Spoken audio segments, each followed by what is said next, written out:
আজি এই বিস্কুটৰ পেকেটটো সদায় নেৰো একদম পুৰা পিটন দিছোঁ বিস্কুটৰ পেকেটটো বহুত পিটিলোঁ আৰু এতিয়া বিস্কুটটো খুলিছোঁ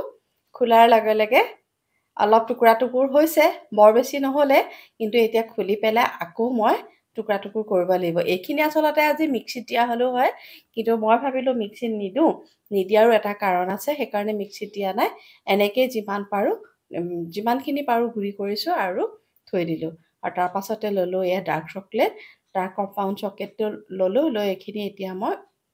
যিমান পাৰোঁ মিহি মিহিকৈ কাটিছোঁ তেতিয়া এইখিনি মেল্ট কৰিবলৈ সুবিধা হ'ব এইখিনি মই ডাবল বইলাৰত দি মেল্ট কৰি আনিলোঁ এইখিনি মেল্ট হৈ গ'ল হৈ যোৱাৰ পাছতে এতিয়া বিস্কুটৰ গুড়িখিনিৰ লগত মিলাম কিন্তু তাৰ আগতে বিস্কুটৰ গুড়িত অকণমান মই ঘিউ মিলাই লওঁ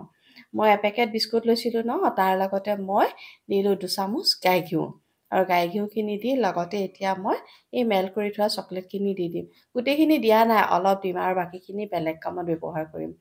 গতিকে এইখিনি এতিয়া খুব ধুনীয়াকৈ সানিছোঁ ভালকৈ সানিব লাগিব কিন্তু বিস্কুট আৰু চকলেট যাতে খুব ধুনীয়াকৈ মিক্স হৈ যায় আৰু পিছত এনেকুৱা হ'ব লাগিব যাতে লাডু বান্ধে আৰু এইটো দেখিছেনে এই মলটোতে মই আজি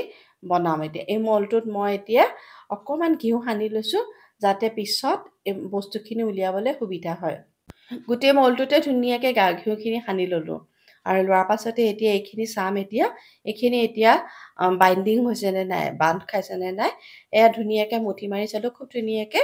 বান্ধ খাই গৈছে আৰু এতিয়া মই কি কৰিম চাওক এইখিনি মলটোত অলপ দিম অলপ কিন্তু বেলেগকৈ থৈ দিম আৰু মলটোত দি ধুনীয়াকৈ হেঁচা মাৰি দিম খুব ধুনীয়াকৈ যাতে ইয়াতে লাগি ধৰে এইটো এক প্ৰকাৰ কেকেই হৈছে ড্ৰাই কেক টাইপৰ এইটো তাৰ পাছতে খুব ধুনীয়াকৈ এইখিনি মই হেঁচা মাৰি দিলোঁ খুব ধুনীয়াকৈ হৈ গ'ল হৈ যোৱাৰ পিছতে এতিয়া যিখিনি চকলেট আছিলে সেই চকলেটখিনি এতিয়া মই বনাম এতিয়া তাৰ লগতে হুইপ ক্ৰীম দিম অলপ চকলেটখিনি যিমান দিছোঁ তাৰ সমান পৰিমাণৰে হুইপ ক্ৰীম দিছোঁ আৰু এই হুইপ ক্ৰীমখিনি মই ব্লেণ্ডাৰত ব্লেণ্ড কৰি লওঁ ব্লেণ্ডাৰত ব্লেণ্ড কৰি লওঁতে এনেকুৱা ধুনীয়া কালাৰ এটা আহি গ'ল আহি যোৱাতে এয়া অলপ ইয়াতে ফিলিং কৰি দিলোঁ যিখিনি দ কৰি থৈছিলোঁ জেগাখিনি তাতে এই ক্ৰীমখিনি অলপ ফিলিং কৰি দিলোঁ আৰু দিয়াৰ পাছতে মই ইয়াতে কি দিম জানেনে মই অলপ যে বিস্কুটৰ আৰু চকলেটৰ গুড়ি থৈ দিছিলোঁ সেইখিনি ইয়াত দি দিম যাতে এই ক্ৰীমখিনি ঢাক খাই যায় আৰু এইখিনি দিয়াৰ লগে লগে গোটেইটো বস্তু ছেট হৈ যাব বিস্কুটৰ গুড়িখিনি আৰু ক্ৰীমত লাগিও যাব চকলেট আৰু বিস্কুট এনেও বাৰু চকলেট আৰু বিস্কুটখিনি এনেও বাইণ্ডিং হৈয়ে গৈছে আৰু তাৰ পাছতে অলপ পাইপিং বেগত ভৰাই ল'লোঁ লৈ অকণমান ডিজাইন কৰি দিলোঁ বস্তুবোৰ সজাই পৰাই দিলে এনেও ভাল লাগে নহয়নে বাৰু দেখিবলৈ আৰু ইয়াতে মই দুটামান চেৰি দি পেলাই সজাই দিলোঁ আৰু ইয়াত থ'ব লাগিব এতিয়া ক'ত জানেনে আহক এতিয়া মোৰ লগত এইটো এতিয়া মই থ'মগৈ ফ্ৰিজত আৰু ফ্ৰিজত থ'ব লাগিব ফ্ৰিজত মিনিমাম 2 ঘণ্টা কিন্তু থ'বই লাগিব তাতকৈ বেছিকৈ থ'লেও কিন্তু অসুবিধা একো নাই আৰু ইয়াৰ ফ্ৰিজত থ'লোঁ আৰু ফ্ৰিজৰ পৰা উলিয়াব লাগিব মই